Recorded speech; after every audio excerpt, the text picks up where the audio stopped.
Madame, Monsieur, bonsoir et bienvenue à ce journal bilingue de 19h. Dans l'actualité, le logiciel des observateurs mis à jour, Elections Cameroun a rappelé le rôle de ses acteurs dans le déroulement du scrutin. C'était lors d'une rencontre avec les observateurs nationaux et internationaux ce jour à Yaoundé. Les détails dans cette édition. Et puis campagne électorale, plus que 48 heures pour convaincre les indécis. Malgré les promesses et programmes des candidats, la magie du discours n'opère pas sur tout le monde. Comment conquérir ces électeurs qui hésitent encore? Et peut-on compter sur les consignes de vote? Enquête à suivre dans ces 19h. Logements sociaux, visite de la terre promise pour la cité des fonctionnaires. C'est le quartier Sama Yaoundé qui abritera les 15 immeubles à construire par le gouvernement. Voilà pour les titres. Detail Review. Ugndi, good evening. Good evening, Romeo. Welcome to the Valunga News or CRTV. Of course, we begin with the national and international observers accredited for the October 7th, that is next Sunday's presidential poll, who have been reminded of their role as impartial and professional actors in the electoral process, of course, in absolute respect of international norms, including non-interference. The observers met Yaoundé today with officials of Elections Cameroun and were handed accredited observers' practical guides as stated by the law. Muki Edwin Kinzika reports on the rights and duties of elections observers. The national and international observers were told that observing elections consists in collecting and analyzing information and data on the conduct of an electoral process to determine whether the various operations of the poll were conducted in compliance with existing laws. Professionalism and neutrality, they say, will be their guiding principles. As observers, we don't really have to interfere because you're just observing. You're just looking at what is happening in conformity with the law and the procedures stipulated by ELECAM and the law. So that's just all we have to do. And it's not, we are not a policeman who will play the role of a gendarme. We are not playing that role, so we'll just be observing. And so, they received practical guidelines and necessary documentation on the rights and obligations of elections observers they can refer to where need arises. We count on the government in order to ensure the security and to make sure that the process, those who are observing are going to be secured and are going to do that freely and with no fear and threats. The Director General of Elections told them it was the second presidential election ELECAM was organizing and will accept any suggestions to improve its performance. Still in line with next Sunday's presidential election, the observers, the team of observers from the International Organization of La Francophonie, led by Mr. Ouedraogo, Désiré Kadri Ouedraogo, of course, met today in Yaoundé with officials of the Human Rights and Democracy Freedom Commission, and both parties discussed the role the OEI, International Organization of La Francophonie, could play in Sunday's election in terms of observations. Here is what the president of the head of the delegation of the International Organization of La Francophonie had to say as he talked to our reporter, Emmanuela Vemi, at the end of that audience. La Francophonie has decided to provide a long-term electoral assistance to Cameroon, and we are here to assess the electoral process in the country. And as you know, human rights and freedoms are key to democracy. And this is the reason why we are here to assess the situation of human rights and freedoms in the country and how they can impact on the electoral process. We have had very frank discussions, and I believe that the results of these discussions will be very useful to us when we prepare our reports and our recommendation. And the objective is to continue to assist Cameroon in the improvement of the electoral process and in the entrenchment of democracy. Well, that was the head of the International Organization of La Francophonies observers in Cameroon ahead of Sunday's presidential poll. And as they come down to Sunday's poll narrows, candidates engage in the final sprint to the victory. In different approaches and strategies, they try to convince voters, especially the undecided. But just how practical and effective are these strategies, and how important should voters comply with voting directives? Tony Nanyongo attempts an answer in the following report. As October 7 draws near, a good percentage of Cameroonians already know who they will vote for, while many of them are pulled by a strong commitment to their parties and leaders. Others are influenced by the programs presented by the presidential candidates and, in some cases, their allies. The belief that the population or citizens may have in the hope they can create, or they can create in hearts of population, or the promises they make to the population. According to political scientists, given various promises made by different candidates, it is possible for supporters to change their minds at the last minute and at the ballot box vote for another. That's why it will be very, very important to keep mobilizing voters, insisting to what they will gain, because election is a political market. You are expecting support, but insist to what you're going to give to the population. If you're a leader who doesn't have any relationship with the population, this will be quite difficult. But if you have a close relationship with your electorate or the voters, I think it might be more easy for you. All the candidates have to be on field until the last minute, until Saturday at midnight, to show that what they have to do is linked to the expectation of the citizen. Experts in political affairs thus underline that maintaining a convincing speech till the last minute could be the best way to keep supporters, win votes, and persuade undecided voters. And as campaigners still keep crisscrossing the entire nation, weighing votes, calling on Cameroonians to pick their papers on Sunday, we are privileged to have in the studio tonight a guest, Dr. Sufru Norbert. He's a political scientist, and we're also going to talk about some of the key elements on this electoral process. Good evening, Doc. Good evening, Mr. Ayub. Thank you.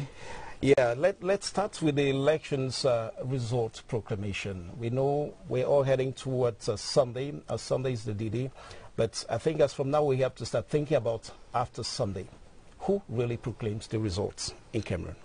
Of course, I think that it's quite true that during election times like this, there's a lot of what we call political emotion. You know, the candidates and all electoral stakeholders are under some kind of emotion. So the law is out there to regulate how they have to behave, at least to regulate and quell down the tension that may come with the process of awaiting results. But back to your question, I think that the law is clear on that. The sole institution or body charged with the proclamation of results is, of course, the Constitutional Council. And this Constitutional Council has not more than 2 weeks, that's 15 days to be specific, from the date of elections to proclaim the results. And we live in a context where social media have gained much grounds, and some of the information have go so viral on these social media and have kind of legitimated what is called fake news. Can this have an impact on what is going to happen after Sunday? Well, for now, we cannot tell how the social media will react. And besides, if any information about the provisional results of elections is, found on social media, that should be considered fake news until, of course, dismantled or challenged by, the government media or whatsoever, the Constitutional Council whatsoever. But I think that as well, the Electoral Code is also specific on that. That is, candidates or the election stakeholders are prohibited to proclaim any tentative or, of course, provisional results for the sake of, for the sake of cohesion, for the sake of waiting for the right time to proclaim the results. So it's quite important for us to bear that in mind. And I quite remember a while ago, I think that was on the 6th of September, the stakeholders, election stakeholders came together, made up of the administration, the justice, the civil society, political parties, and of course representatives of presidential candidates. They came together and signed an agreement of good code of conduct during the election moment. And I think that in the code of conduct, I tried to go through it, and I discovered that it was quite clear on how the attitudes of election stakeholders when it comes to waiting for the results. They are called upon to be tolerant to each other, to be understanding, to be cooperative, and of course to cooperate with the legal institutions in place to regulate electoral behavior and whatsoever. And definitely they have to be responsible. Definitely they have to be responsible. The concept of responsibility is also quite important. As I said a while ago, this is a time of a lot of emotions in politics, as we tend to say. But as I always say too, sometimes no matter how hot your anger may be, your temper may be, you can never cook cocoyam. So that's quite clear. We should understand that the law is there to regulate the behavior of electoral stakeholders when it comes to moments like this. But at the time we hear some let's say voices resonate as the various candidates campaign for Sunday's presidential poll, and these voices tend to prone violence and hatred. Is there any provision the law says about that?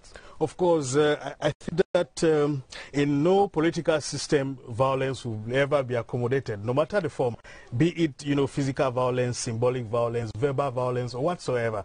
These issues have been happening, and I think that this time around the law has been very hard on that, condemning violence in all its forms, political, symbolic, and physical. So the penal code is there and has condemned violence.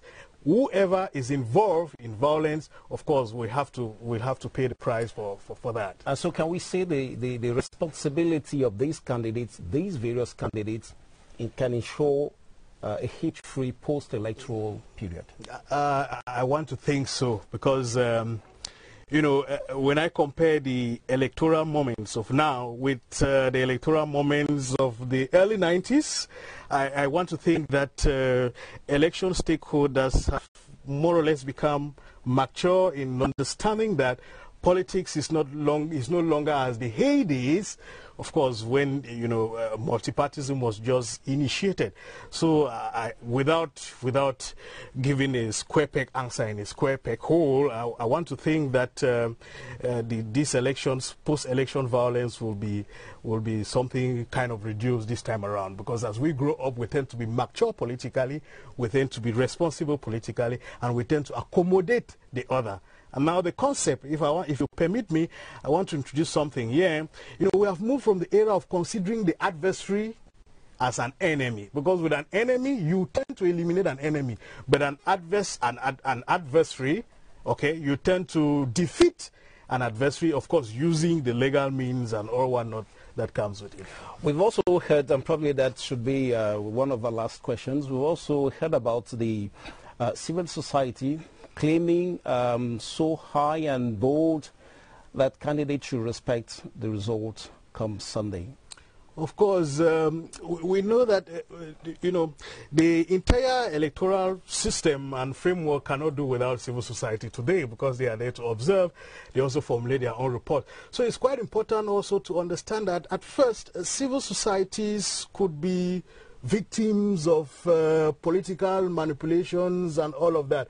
So if they have decided to come and be involved in this agreement on the good code of electoral conduct and whatsoever, it quite implies that they want to also be involved, and of course involved in a non-violent and peaceful way in the entire electoral process. So it's quite important that civil society should, of course, refrain from being a victim to manipulations from some candidates who feel that they can instrumentalize civil society to promote their political ideologies or tendencies. And some of them met in Yaoundé today. Can we say that they have they can weigh on this election, or their call can really have an impact? Sure.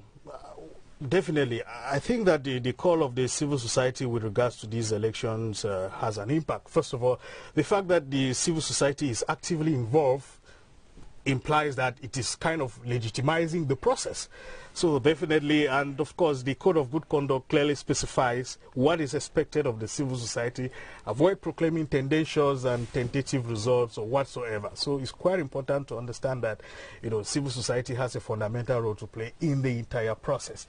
Because without the civil society, of course, they will say that the exclusion of the civil society is a way to, manipulate that. And don't forget, it's quite important to understand. I want to make this clear out there. The polling commissions, the local polling stations, all have representatives. They have representatives from civil society, from political parties, the administration, and all whatnot. So the process appears to me to be kind of more of transparent and moving towards a kind of non-violence and all whatnot we can be thinking about. And probably to come out of this interview, we might think of elections violence at the end of it. Is there anything the law says about that? We really want to insist on it. In terms of the penal code, are there provisions that condemn election violence? All forms of violence is condemned in the penal code, whatever, be it electoral violence, be it, and then it's true that violence should be understood in several dimensions: symbolic violence, physical violence, and all whatnot. The penal code condemns electoral violence like it does for any other kind of violence, provided the party feeling the victim of it, it could be the state, it could be a candidate, who feels that I was victim of an election violence or whatsoever, and I happen to have been damaged, to have lost this or whatsoever, and then, once it's stable in the court, and then they use the law, of course, to crack down on such electoral misconduct. We want to thank you very much, Dr. Su Fru Norbert, political scientist and researcher, lecturer, and a researcher at the TU University. Thank you for being a guest on 7 p.m. News tonight. Thank you for having me. It's my pleasure. We continue the news with the members of the National Platform of Civil Society Organizations, the Comité de Veille Civile Citoyenne, who have called on candidates running for the President of the Republic to respect the results of the elections after Sunday's polls. Speaking on behalf of the committee, in Yaoundé today, the national coordinator, Stéphane Ga, said it is important and even imperative for candidates to echo messages of reconciliation. Details with Alice May. After observing the actions of the presidential candidate and their supporters, the Civil Society Watch Group have decided that they will no more accept bloodshed in the country just to foster candidates' political interest. The behavior creates suspicions and tension amongst their supporters who take to the streets in riots. We asked 9 candidates to respect the electoral code. In this country, everybody has a right to live and should be respected. There should be no more killing, and we say no to violence. These youths were sensitized on how to behave themselves on and after election day. During the election, we have to behave as good citizens without creating disorders either left or right. They were equally drilled on how to react immediately in case of any violence. One of the measures is to signal the authorities in place in that area. You can signal the security forces about what is going on. If they can reach there and calm down the situation, we can signal even the traditional authorities that are in that place. Even the traditional authorities, the mayors, those are the people that we can signal them to be able to reach out to that situation and calm it down. The members of the watch group affirmed their respect for the country's institution. They called on Cameroonians who disapproved of the increasing hatred in candidate speech to join them in preserving the most important thing: Cameroon, our common heritage. Présidentielle 2018, les différentes missions d'observation engagées dans le scrutin du 7 octobre prochain étaient en réunion d'information ce jour au Palais des Congrès de Yaoundé. Occasion pour ELECAM de distribuer le guide pratique de l'observateur et le document de présentation du cadre juridique applicable à l'élection présidentielle au Cameroun. Séverin Legambélé. 6 missions d'observation, des dizaines d'organisations non gouvernementales internationales et organes de presse sont accrédités par les autorités camerounaises pour le suivi de l'élection présidentielle de ce dimanche. D'autres demandes sont en cours de traitement au niveau du ministère des Relations extérieures. Par le regroupement des observateurs nationaux et internationaux, c'est jeudi au Palais des Congrès, ELECAM est arrivé à créer un cadre propice à un échange d'informations utiles autour de l'organisation matérielle du scrutin. Des informations données par les représentants du ministère de l'administration territoriale, du ministère de la Défense, de la délégation générale à la sûreté nationale et du ministère des Relations extérieures. En gros, il a été question de dissiper les peurs et craintes émanant de l'environnement sécuritaire au Cameroun. Et ce qu'on a appris, c'est que des mesures sont prises pour garantir la sécurité du matériel électoral, des bureaux de vote ainsi que la libre circulation des observateurs. De l'avis de tous, il faut organiser ce dimanche toutes les opérations de vote dans le calme et la transparence. La neutralité nous permettra automatiquement de jauger, de voir clairement, d'être présent au début, au milieu et à la fin de cette élection. Nous savons que les Camerounais qui sont très sages seront organisés, seront à leurs urnes paisiblement. À chaque fois qu'on se rapproche de ces organisateurs-là, nous avons cette assurance et nous rassurons encore davantage, n'est-ce pas, la population camerounaise. Et nous disons, il n'y a pas de crainte. À titre de complément d'information, des kits ont été remis à chaque observateur, un ensemble d'éléments comprenant les statistiques sur la révision des listes électorales au titre de 2018, le guide pratique de l'observateur et le document de présentation du cadre juridique applicable à l'élection présidentielle au Cameroun. Parmi les observateurs électoraux de la présidentielle du dimanche prochain, il y aura l'Organisation internationale de la francophonie. La délégation conduite par Désiré Kadré Ouedraogo a été reçue ce jour par la Commission nationale des droits de l'homme et des libertés. Le chef de délégation de l'OIF rappelle sa mission dans cet extrait sélectionné par Florence Ngwangeli. Nous avons recueilli des informations importantes pour notre travail et nous en tiendrons compte dans le reste de notre travail qui est d'évaluer le processus électoral et aussi l'effectivité de l'appui que la francophonie apporte au Cameroun pour la réussite de ces élections. Alors nous allons rencontrer tous les acteurs qui interviennent dans les élections et à l'issue de quoi nous ferons naturellement notre rapport et nos recommandations à l'Organisation internationale de la francophonie. Et à quelques jours de ce scrutin, les observateurs sont sur le terrain. Dans la région de l'Est, ceux de l'Union africaine notamment viennent d'effectuer une descente d'évaluation. Dans le Lomé Djerem et le Haut-Nyon, ils ont passé en revue les listes électorales et la cartographie des bureaux de vote. Laurence Lema, CRTV Est. Feuilles, stylos à main, les observateurs de l'Union africaine ont été aperçus dans le bureau de la délégation régionale ELECAM Est. En compagnie du délégué régional Nazer Bekat, ils ont pris connaissance des listes électorales et bien d'autres choses. Et les informations qu'ils souhaitaient avoir, c'était le nombre total d'inscrits par rapport à la population de l'Est, le nombre de bureaux de vote, la cartographie des bureaux de vote. Ils ont sollicité observer dans 2 départements, le Lomé Djerem et le Haut-Nyon. Ils voulaient aussi savoir la mise sur pied des commissions. Est-ce que dans ces commissions départementales, tous les partis politiques ont envoyé leurs représentants? Les observateurs de l'Union africaine se sont rendus par la suite à l'antenne communale de Manjoun pour le même exercice. Ce déploiement de la mission découle des instruments pertinents de l'Union africaine sur la démocratie, les élections et les droits de l'homme. Et les CAM-Est continuent à attendre les autres observateurs. Et à 3 jours de l'élection présidentielle, certains décideurs restent indécis. Il s'agit de ces électeurs qui ne savent toujours pas à quel sens se vouer malgré les discours et promesses de campagne. Comment les convaincre en si peu de temps? Peut-être par des consignes de vote, mais que valent les consignes dans le secret de l'isoloir? L'éclairage de quelques politologues rencontrés par Vanessa Denjok. Beaucoup ont déjà fait leur choix et n'attendent plus que le 7 octobre pour exprimer leur droit de vote. Un moment décisif, quelque peu précédé d'une somme d'interrogations.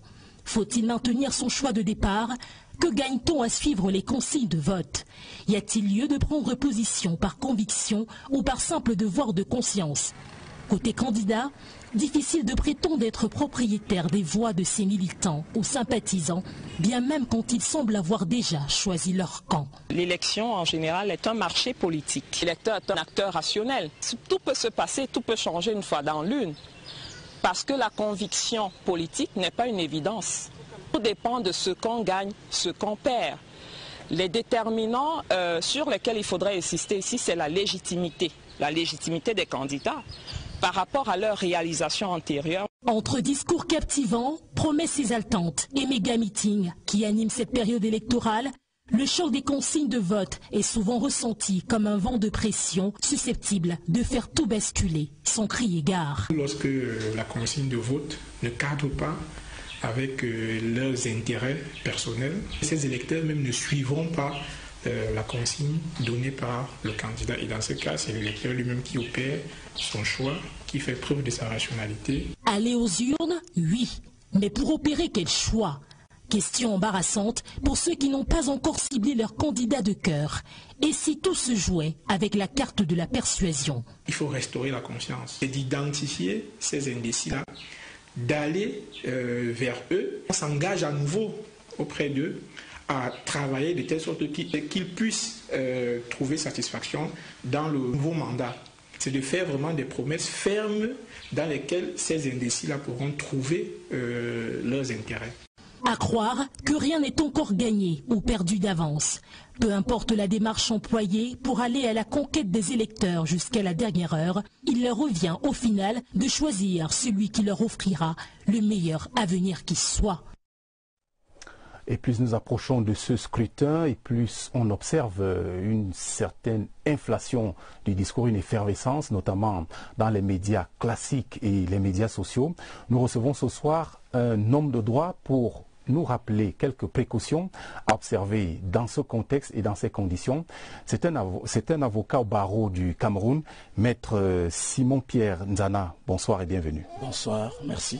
Parlons d'abord du code électoral. Dans les conditions que je viens de rappeler, c'est envolé du discours dans les médias, les réseaux sociaux, qui pourrait aussi précipiter la proclamation des résultats. Que prévoit le code électoral en matière de proclamation des résultats? Oui, en fait, le code électoral en matière de proclamation des résultats dit que seul le Conseil constitutionnel a le privilège, j'allais dire le droit de proclamer les résultats. Parce que vous savez, il y a une époque pas très lointaine de celle que nous vivons aujourd'hui, avec des téléphones numériques. Des gens qui sont dans les bureaux de vote avaient toujours eu l'habitude de donner des réponses, de donner des résultats de leur bureau. Or, c'est interdit. C'est vraiment interdit. Seul le Conseil électoral a le droit de proclamer les résultats. Et nous devons attendre que cette institution que nous avons tous consacrée puisse proclamer ces résultats-là. The Constitutional Council. Oui, le Conseil constitutionnel, excusez-moi. Le Conseil constitutionnel. Tout à fait. Alors, maître, malgré tout ce que vous rappelez, on observe quand même ce que le Conseil national de la communication a appelé le discours de la haine, qui revient dans les propos des relais de certains candidats, pas directement les propos des candidats eux-mêmes, mais de leurs relais dans les médias sociaux. Que prévoit le code pénal si jamais certains Camerounais appelaient d'autres à la violence à l'issue d'une élection? Vous savez, comme le dit déjà son qualificatif, le code pénal est très explicite et propose des sanctions, j'allais dire, assez graves. Parce que dans son article 122, le code pénal dit, alinéa 1, est puni de l'emprisonnement de 3 mois à 2 ans et d'une amende de 10 000 à 100 000 francs, ou de l'une de ces deux peines seulement, celui qui, à l'occasion d'une élection, 1. viole le secret du vote. Qu'est-ce qu'on entend par violer le secret du vote? C'est-à-dire que, d'abord, vous venez devant votre bureau de vote portant, n'est-ce pas, les t-shirts d'un parti. Ça, c'est prévu par la loi et c'est prévu et réprimé. De 2, lorsque vous êtes dans l'isoloir, il y a toujours une poubelle. Il est dit que lorsque vous extirpez votre bulletin, vous le mettez dans l'enveloppe, vous gardez secret les autres bulletins de façon à ne pas les montrer à ceux des autres votants qui sont là. Alors, si vous le faites, c'est que vous avez violé le secret du vote, la loi vous punit, et là, on vous dit, vous êtes puni d'un emprisonnement de 3 mois à 2 ans et d'une amende de 10 000 à 100 000 francs. Tout comme celui qui porte atteinte à sa sincérité. Ça veut dire quoi, porter atteinte à sa sincérité? Ça signifie que lorsque vous arrivez dans l'isoloir, au lieu de pouvoir conserver par devers vous ce que vous avez pu, parce que le vote est personnel, figurez-vous, et je sors de l'isoloir, j'ai déjà mis mon bulletin dans l'enveloppe, je viens mettre l'enveloppe dans l'urne, je vous dis, moi j'ai voté pour tel ou tel candidat. C'est encore interdit. Le vote n'est plus secret dans ces conditions. Le vote n'est plus secret et vous avez porté atteinte à sa sincérité. Tout comme aussi, l'article 1er de l'alinéa 1er de cet article 122 dit, c'est lui qui empêche les opérations du scrutin. Il est arrivé dans certaines circonstances que quelqu'un rentre dans la salle de vote, il se met à invectiver les uns et les autres. Non, on dit que c'est interdit par la loi. La loi, le code pénal vous punit. Le code pénal punit également ceux qui, dans une certaine mesure, ont tendance à modifier les résultats. On dit, vous ne devez pas modifier les résultats, vous devez donner les résultats tels qu'ils sont dans le décompte et ainsi de suite. Toujours parlant de cet article, dans son alinéa 2, il est dit, est puni de l'emprisonnement de 1 mois à 1 an et d'une amende de 5 000 à 50 000, seulement celui qui, par simple inobservation volontaire des dispositions légales ou réglementaires, provoque non intentionnellement le même résultat. C'est-à-dire que les résultats que nous avons explicités plus haut, que vous le vouliez ou pas, si vous avez été amené intentionnellement ou non à les provoquer, on vous prend et on vous sanctionne. Mais là, je voudrais vous préciser quelque chose. Oui, allez-y. Dans tous les parquets, dans les chefs-lieux du département, il y a ce que j'allais appeler un parquet de veille. Il y a un magistrat d'instance qui attend. Il suffit d'une simple dénonciation, on vous prend et puis la loi sera appliquée telle qu'elle. Pour ne pas en arriver à tout cela, maître, est-ce qu'il n'y a pas de la part des candidats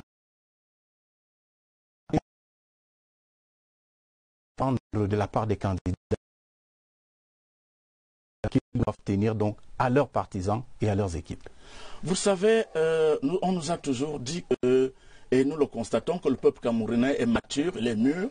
Nous pensons très respectueusement que les candidats sont appelés eux-mêmes à prêcher un évangile de paix, à prêcher une harmonie, parce qu'en réalité, ce n'est pas de la guerre. C'est pour élire quelqu'un qui va nous diriger demain. S'il faudrait que nous commençons par batailler, ça veut dire que celui-là qui va prendre les rênes du Cameroun nous incite à la violence permanente. Les responsables des partis devraient, dans une certaine mesure, dire à leurs membres ou partisans que ici, il est question de pouvoir sauver et protéger l'image de marque du Cameroun et des Camerounais qui sont reconnus comme un peuple mûr, comme un peuple mature. Tout comme, parce que cette responsabilité-là n'incombe pas seulement aux responsables des partis, mais à nous-mêmes aussi, les votants. Se dire qu'on n'a aucun intérêt, n'est-ce pas, à troubler l'élection, on n'a aucun intérêt à favoriser les attroupements pour que l'un ou l'autre puisse être interpellé. Nous avons tous intérêt à faire que cette élection se déroule normalement, que nous y récoltions tous les fruits, les bénéfices d'une telle élection qui avance le Cameroun sur le plan démocratique. Maître, pour terminer, évoquons peut-être le rôle des forces vives de la nation et surtout de la société civile dans cette recherche du consensus, de l'apaisement et dans cette volonté de préserver la paix après les élections. Quel est le rôle que peut jouer la société civile? La société civile, les forces vives de la nation ont un intérêt que j'avais déjà énoncé plus haut. Cet intérêt, c'est la sauvegarde de la paix, la sauvegarde de la cohésion sociale, la sauvegarde d'un mot que j'ai toujours aimé venant du chef de l'État, la sauvegarde du vivre ensemble. Parce que au-delà des élections. Nous vivons déjà ensemble. Après les élections, nous devons être amenés à vivre ensemble. La société civile, les forces vives de la nation, nous devons donner des conseils autant aux partisans qu'aux responsables des partis pour dire ce n'est qu'une élection, ce n'est pas la fin du monde. Nous allons faire beaucoup d'autres choses ensemble. Nous devons continuer de vivre ensemble pour que la prospérité du Cameroun éclate au grand jour. Maître Simon Pierre Nzana, avocat au barreau du Cameroun, merci d'être venu répondre en direct aux questions du 19h et nous vous souhaitons d'ores et déjà un bon vote dimanche. Merci, je vous en remercie. Parlons maintenant de la société civile. Il en était question également dans le propos de notre invité. Elle appelle au respect du résultat des urnes à l'issue du scrutin du 7 octobre. Message décliné ce jour à Yaoundé par le comité de veille civile citoyenne, un regroupement spontané de Camerounais dont le discours tranche, vous le verrez, avec les propos véhiculés dans certains médias sociaux en cette période électorale. Sidonie Monkam. Ils disent non à toute idée d'escalade de violence post-électorale au Cameroun. Les membres du comité de veille civile citoyenne l'ont fait savoir au cours d'une rencontre avec les jeunes et la presse. Le message adressé à la population camerounaise, mais surtout aux 9 candidats au scrutin présidentiel, est une invite au respect du résultat des urnes. Nous, société civile camerounaise, représentée aux Nations Unies, on ne veut plus entendre qu'une goutte de sang d'un Camerounais a touché le sol du Cameroun. Que ce soit militaire, enfants, femmes, jeunes, c'est le message qu'on veut véhiculer. Selon les organisateurs, une élection démocratique ne doit pas être l'occasion de mettre en mal la stabilité du pays. Le comité veille civile citoyenne dénonce à ce propos les messages haineux relayés dans les réseaux sociaux en cette période cruciale. Des allégations pouvant porter atteinte à l'ordre constitutionnel. La chance et la grâce que j'ai eue, c'est de voyager dans beaucoup de pays du monde, de voir des pays qui ont été stables, qui ont été déstabilisés par la suite, voir la souffrance des peuples et les années que parfois ils mettent à se remettre sur pied. Donc on ne veut pas ça. Quand on a vu ça ailleurs, on ne peut pas souhaiter ça pour son pays. La rencontre a drainé des centaines de jeunes favorables à la paix et à la stabilité. Le comité de veille civile citoyenne, constitué en groupe de défense du patrimoine, compte se déployer à travers le triangle national dans les prochains jours. Ils ne seront pas des observateurs, mais feront valoir leur droit de vote dimanche 7 octobre prochain.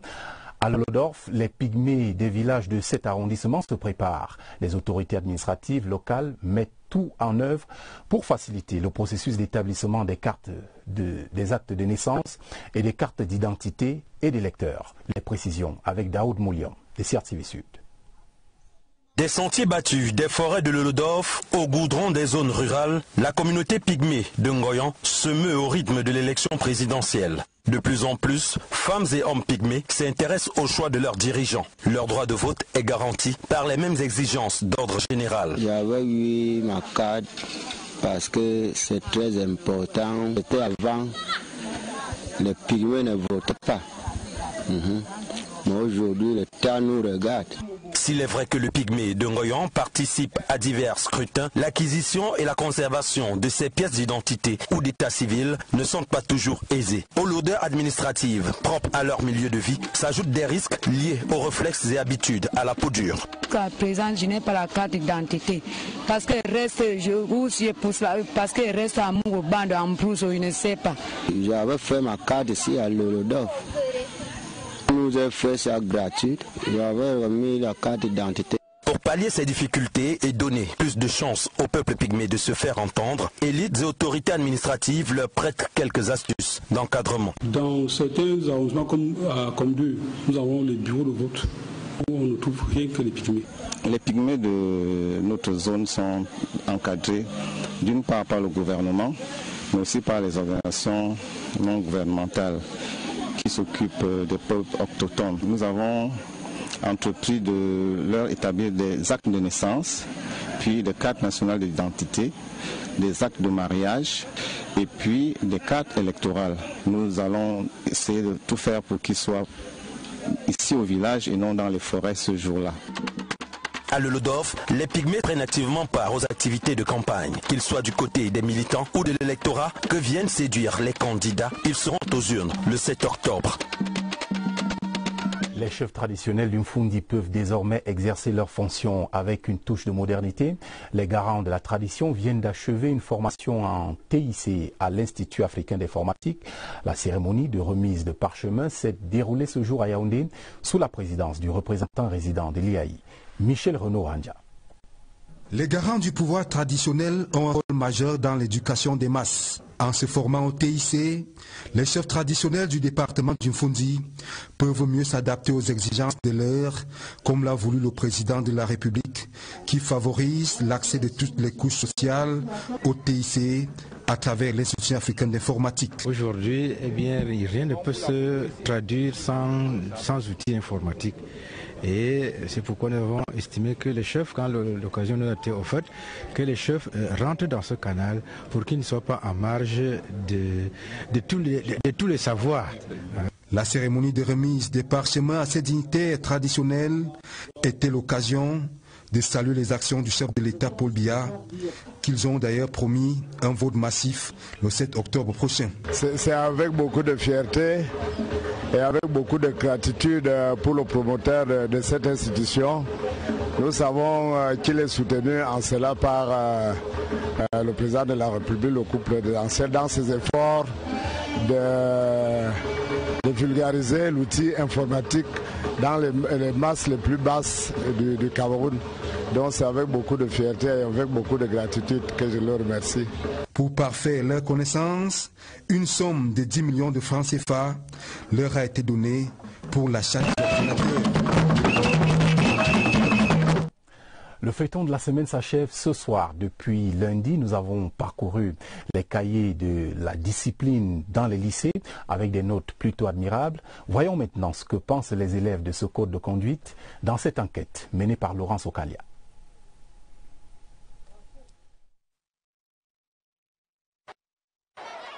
C'est la fin de 4 jours d'examen de discipline fait dans certains lycées de la ville de Yaoundé. Les élèves, cibles de ces mesures disciplinaires, seront les juges des sentences qui tombent sur eux. Parlons d'abord des types de punitions. Demande de laver les couloirs, planter les choux, donner des convocations pour que les parents viennent. Comment ces élèves considèrent-ils ces punitions? Je n'apprécie pas la punition de nettoyer le couloir parce que c'est pénible, ça te fatigue beaucoup et ça te salit aussi beaucoup la tenue.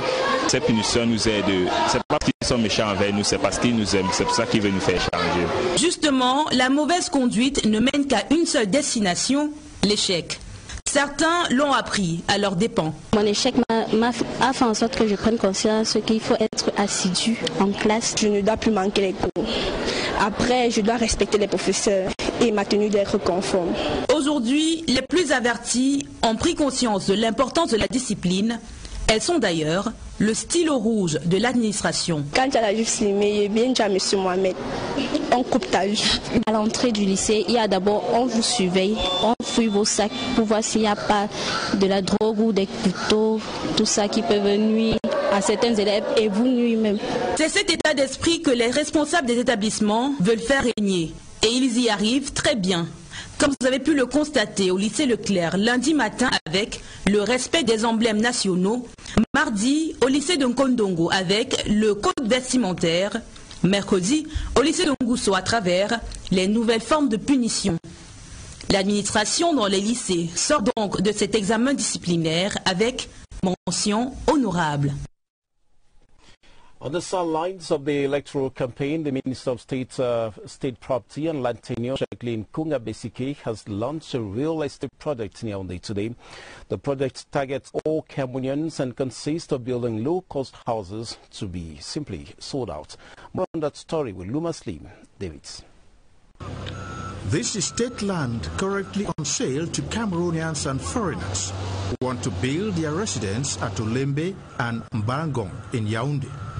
This project, on the instructions of the head of state, Paul Biya, aims at solving the acute lodging problems in the country by making available 50,000 plots for construction in Yaoundé, Douala and other regional capitals. The ceremony is to present the first result That means we have 1,104 plots of state land in 4 sites. You have Mbalgong, you have Olembe in the Yaoundé neighborhood, and Douala at Mbouangbakoku.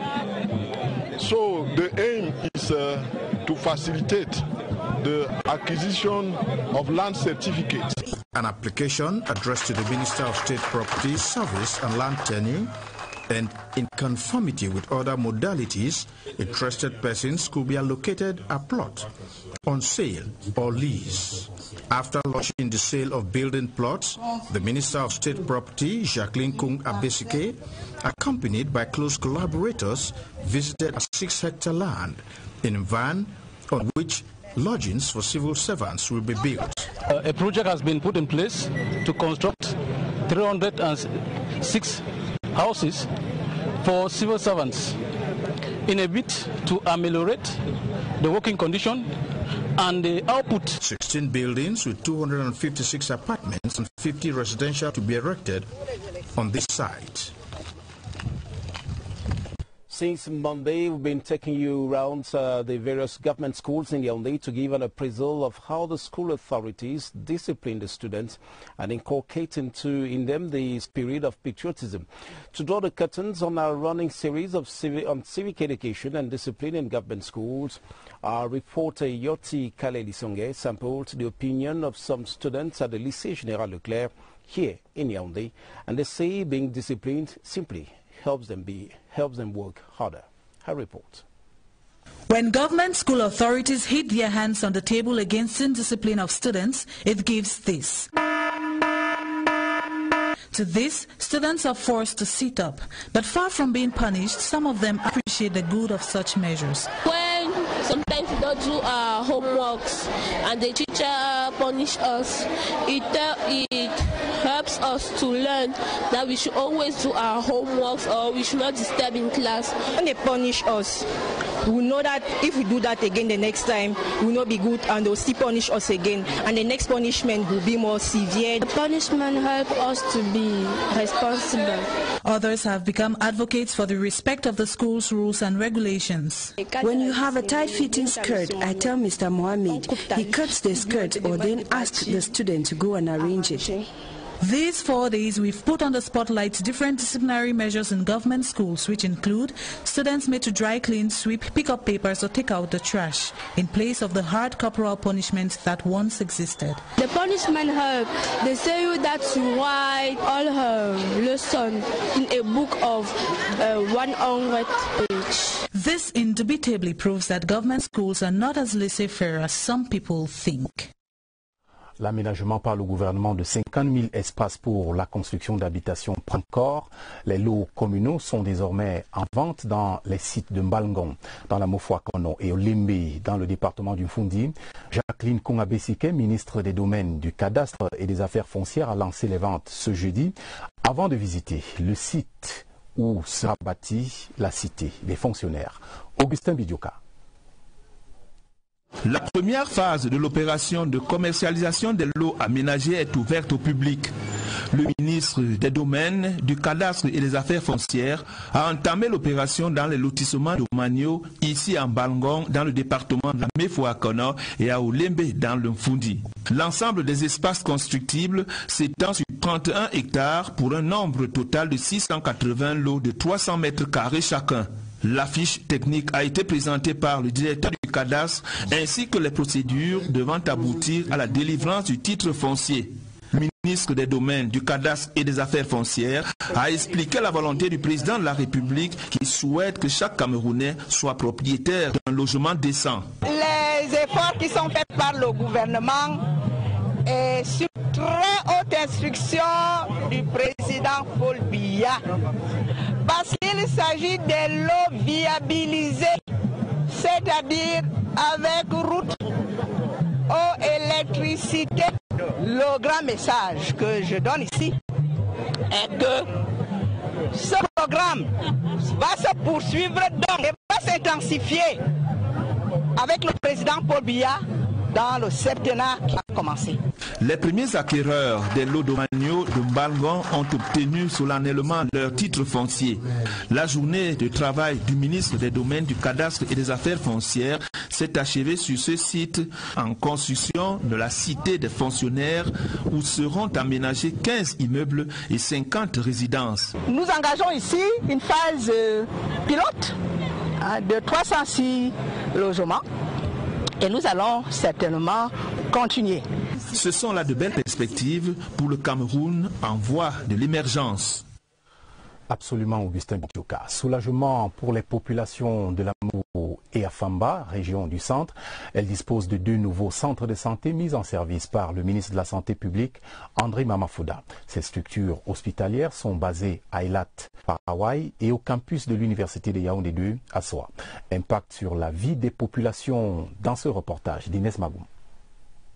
La spécificité de ces 2 centres médicaux d'arrondissement, pallier des besoins primaires des populations tels que la vaccination, la consultation prénatale, l'accouchement et la petite chirurgie en cas d'accident. La formation sanitaire d'Eilat naît 43 mois après la pose de la première pierre. Un investissement qui arrive à point nommé pour les habitants de la localité. Nous avions cette grande difficulté, c'est-à-dire parcourir des kilomètres pour chercher un centre de santé public. Dieu merci, le chef de l'État a pensé à nous et nous ne pouvons que lui dire merci. Le centre médical est équipé d'une maternité, 3 salles d'hospitalisation, une pharmacie, une salle d'accouchement, un bloc opératoire, 3 logements, un groupe électrogène et d'un château d'eau, entre autres. La configuration est quasiment la même ici au centre médical d'arrondissement de Soa, pour des services similaires. Les principaux patients pressentis, les étudiants, le centre étant implanté dans l'enceinte de l'université de Yaoundé 2. Il est là pour que les nombreux étudiants de l'université puissent rapidement avoir accès à un hôpital où ils peuvent recevoir des soins de qualité. À Eilat, sur l'axe accidentogène qui vient d'Hawaï et qui permet aujourd'hui de soulager les souffrances. C'est ça le programme du président Paul Biya qui se réalise de jour en jour. 2 structures estimées à près de 900 millions de francs CFA. Un investissement du budget de l'État du Cameroun et de la Banque arabe pour le développement économique en Afrique. Près de 130 employés à l'honneur dans la région de l'Ouest, leur entreprise, la Société anonyme des brasseries du Cameroun, est satisfaite de leur rendement. Des médailles d'honneur leur ont par conséquent été décernées. Le ministre du Travail et de la Sécurité sociale, Grégoire Ona, a présidé la cérémonie à Bafoussam. Sylvestre Jack, CRTV Ouest. Il y avait de la joie dans le cœur des membres du personnel de la SABC, de la région de l'Ouest et de l'usine de Bafoussam. 127 d'entre eux ont reçu des médailles d'honneur du travail, dont 12 en or, 48 en vermeil et 67 en argent. Le ministre du Travail et de la Sécurité sociale a loué la performance de la SABC qui, selon lui, force l'admiration. Nous leur apportons les encouragements du gouvernement parce que c'est une société citoyenne qui a toujours été au top et qui a continué de se développer. Le directeur général de la SABC, pour sa part, a relevé la qualité des hommes et des femmes qui ont fait le succès de l'un des fleurons industriels au Cameroun depuis 70 ans.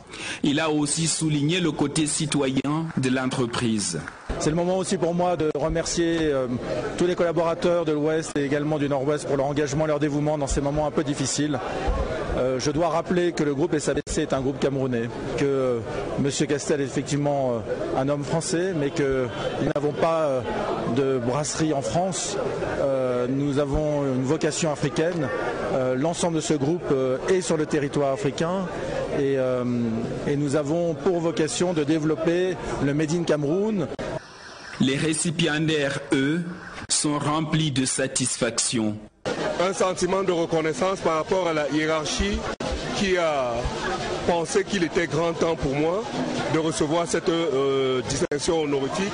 C'est une bénédiction d'être un employé des brasseries du Cameroun. Tous se sont engagés à travailler davantage pour que la SABC continue à être le leader sur qui on doit copier l'exemple. Le Cameroun soigne l'image de sa représentation diplomatique en Afrique du Sud. L'immeuble siège de la chancellerie a été entièrement restauré après les dommages de 2017 causés par des manifestants. Regardez l'allure du bâtiment réhabilité dans ce reportage d'Adel Mbala, envoyé spécial à Pretoria. À 3 jours de l'élection présidentielle, ici au Haut Commissariat du Cameroun à Pretoria, on annonce à la délégation de ELECAM que tout est fin prêt pour que les opérations électorales se déroulent sans anicroche. Les 234 électeurs inscrits seront accueillis à ce bureau unique venant des 10 provinces que compte le pays de Nelson Mandela. Effectivement, nous sommes fin prêts pour le jour J. ELECAM a opéré 2 missions ici, tout nous a été remis. Comme vous voyez disposé sur la table, nous avons tout ce qu'il faut pour l'élection du 7 octobre.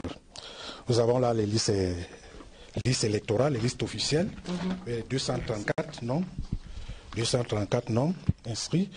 Nous avons là la grande enveloppe, là où l'on va disposer les procès-verbaux, les bulletins de vote. Nous avons 9 paquets pour les 9 candidats et les enveloppes où tout électeur aura à déposer son bulletin de vote. L'urne transparente qui nous a aussi été rapportée par ELECAM. Certains compatriotes retardent des électeurs. Ici aussi, en Afrique du Sud, il a été prévu dans le bureau de vote unique des bulletins de vote en braille afin que les malvoyants ne soient pas en reste pour un vote inclusif de tous les citoyens. Jean-Baptiste Bachom, Eustache Omondor, Adel Mbala à Pretoria. That was Adel Mbala reporting from South Africa on the preparations of Cameroonians ahead of Sunday's election. We stay in South Africa to say, of course, Cameroonians are expected to the polls on Sunday to pick the country's president for the next 7 years. But ahead of that crucial moment or rendezvous, Cameroon's High Commissioner to South Africa, Adrien Kwambo, took time off to inaugurate part of the building. That is the commission that has been rehabilitated following attacks by some assailants a few months ago. Charles Sebune is a report on special assignments in Pretoria. He paints a picture of what the new building looks like. A complete Cameroonian property, a diplomatic one to see. This is Cameroon's High Commission to South Africa, purchased almost a decade ago at plus 495 million CFA francs.